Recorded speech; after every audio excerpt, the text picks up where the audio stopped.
Баршаңызға қайырлы күн. Менің каналыма қош келдіңіздер. Бүгін сіздермен молочная девочканың оригинал рецептімен бөлісетін боламын. Видеоны соңына дейін қараңыздар.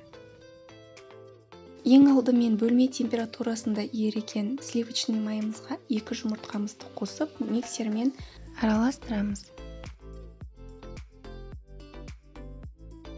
Енді осыған сгущенкамызды қосып, жақсылап миксерлейміз.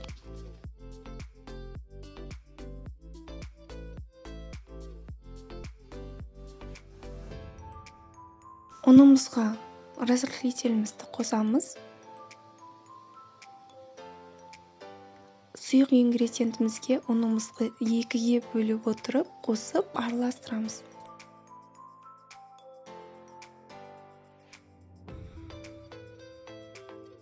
Мінекей біздің ескейтіміз осындай сұйықтықта болу қажет. Ал енді пергамент қағазын дайындаймыз. Мен 6 штук дайындап қойдым, алдын ала кесіп алдым. Енді осыны 24 сантиметрлік формамен пергамент қағазына форманың ізін салатын боламын.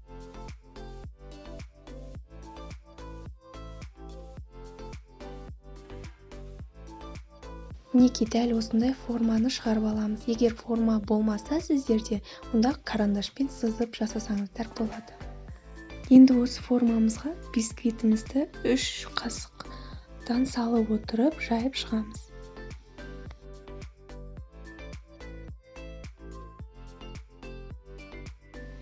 Мен әр коржға 3 қасықтан құйып шықтым.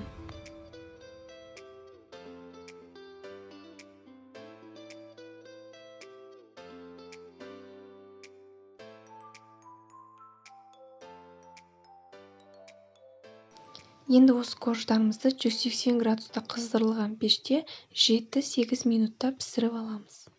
Мінекей біздің корждарымыз пісті. Енді осыларды бір-бірінің үстіне қоймаймыз, осылай суытып аламыз. Бисквитіміз суығанша кремімізді дайындаймыз.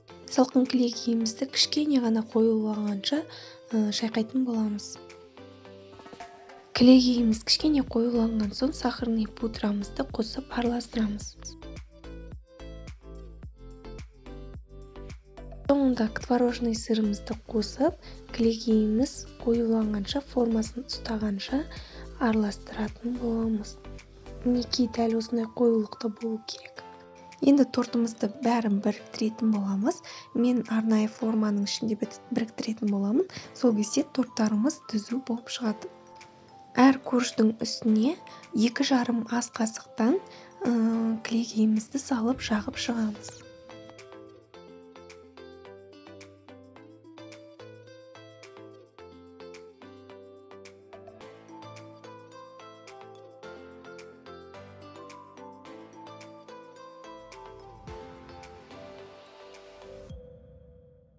Мінекей біз барлық корждарымызды біріктіріп, тортымызды жасап шықтық. Бетін тегістеп, холодильникке 1 сағатқа қойып қоямыз. Тортымыз холодильниктен шықты, енді оны формасынан босатамыз. Енді жан-жағына қалған кремімізді жағып, әдемілеп шығамыз. Мен тортымды арнайы вафельный крошкамен әсемдейтін боламын. Рецепт ссылкасы описание бөлімінде. Вафельный крошканың жасалу жолы өте оңай. Тортты украшать еткеннен кейін ол өз-өзінен жұмсарып, өзінің дәмін тортқа беретін болады.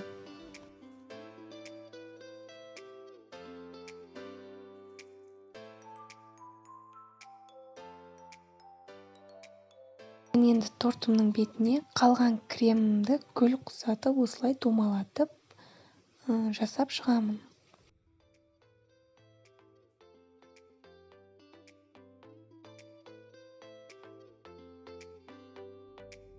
Мінекей біздің шығыс тортымыз дайын. Корждары өте жұмсақ, өте нәзік болып шығады.